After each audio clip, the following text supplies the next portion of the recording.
ভাই দুইটা স্যালাইন দেন তো, উঠ স্যালাইন, আর হাফ লিটার পানি দেন। হ্যাঁ SMC উঠ স্যালাইন।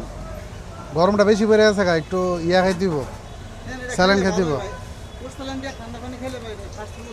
হ্যাঁ গরম পড়ছে বুঝছেন, এখন কিন্তু সবাই গরমের মধ্যে শরবত খাওয়ানোর চিন্তা কইরা উঠ স্যালাইন খাবে।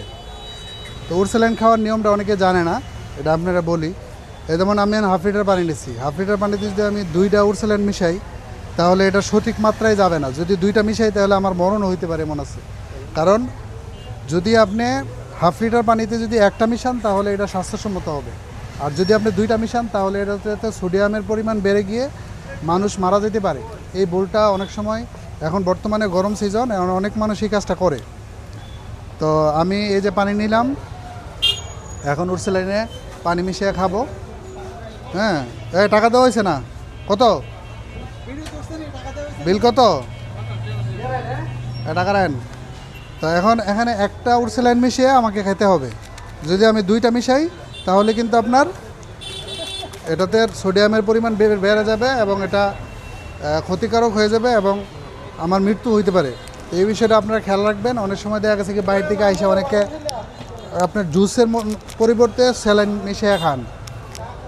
অনেকে বেশি লবণাক্তর জন্য চিন্তা করে যে 2টা 3টা স্যালাইন একসাথে মিশিয়ে হাফ লিটার পানিতে খাইব। তো বেশি মিশাইলে কি হবে, এই জিনিসটা আপনারা ডাক্তারদের সাথে পরামর্শ করে নেবেন। এখানে কিন্তু এটা সোডিয়ামের পরিমাণ বেড়ে যায়, এটা কিন্তু একটা ঔষধ, এটা কিন্তু কোনো জুস না, ঠিক আছে? এটাকে ঔষধই ভাবতে হবে। এটার খাওয়ার উদ্দেশ্য হচ্ছে শরীরে